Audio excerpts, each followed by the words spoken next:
Hey guys, welcome to 5-Minute Book Reviews. My name is George. Today I'm going to be reviewing Proof of Heaven by Dr. Eben Alexander.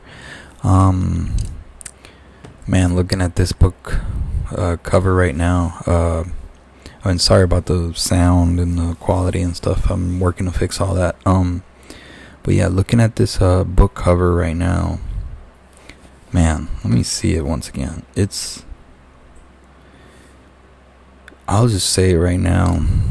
This is a foundational book for me.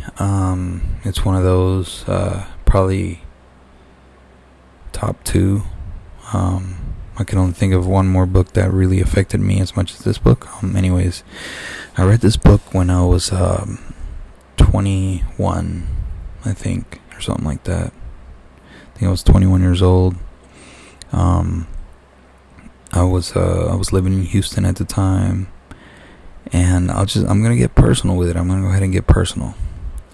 So when I was and I'm not sure where it's gonna go, but screw it, when I was 16 years old, I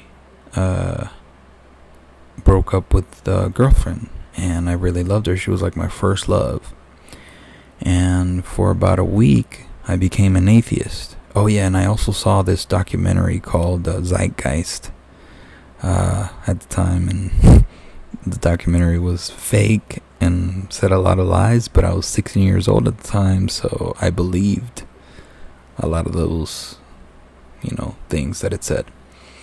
And I became an atheist for about 2 weeks or a week or something like that. Let's just say 2 weeks to make it cooler. I had always believed in God. But after the breakup really hit me hard, and I just couldn't. I was struggling, you know what I'm saying? I was struggling. So at the end of the 2 weeks, I felt lonely, and it felt weird not to be able to talk to God in my head, So I was like, yeah, God is real. This is stupid. So I went back to believing God and talking, doing these little prayers whenever and blah, blah, blah. So anyways, but I did a prayer and I asked God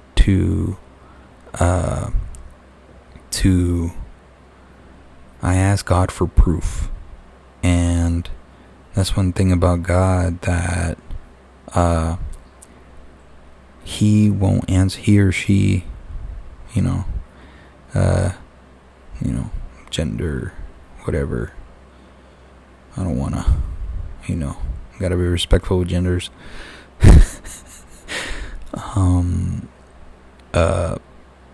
He didn't, God doesn't answer your prayers on your time. He'll answer your prayers on his time. So, cut to 6 years later, or 5 years later or something, I was 21 or 22, living in Houston, and I was on Facebook, and I saw an ad for this book, and it said Proof of Heaven, a neurosurgeon's guide to the afterlife, or something like that. I think that's the subtitle. Yeah, a neurosurgeon's journey into the afterlife.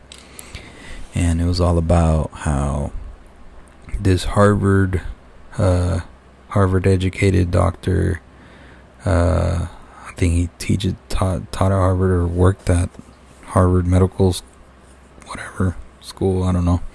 He went to Harvard, and he was an atheist, and he all of a sudden went into a coma, and for seven days he was in a coma, and when he came out of the coma, he claimed to have gone to heaven. And it just, the way he explained it, it literally gave me proof that there's a God. And I know that a lot of people don't believe in God, but this is just what happened with me. But I'll just say that it proved it in a way, because the reason why this story is so special is because they did scans of this doctor's brain while he was in a coma, and his brain had zero activity. And it's that thing where how can this doctor have memories these like amazing memories which take up like half the book. These like vast, descriptive, and just full and amazing memories of going through different like realms in the afterlife and stuff.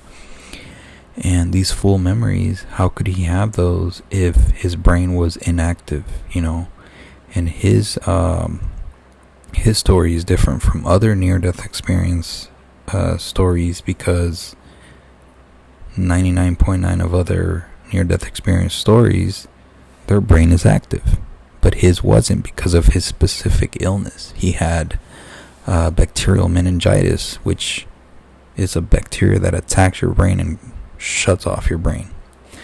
So, great book. I didn't give everything away, but amazing book. Check it out. Peace.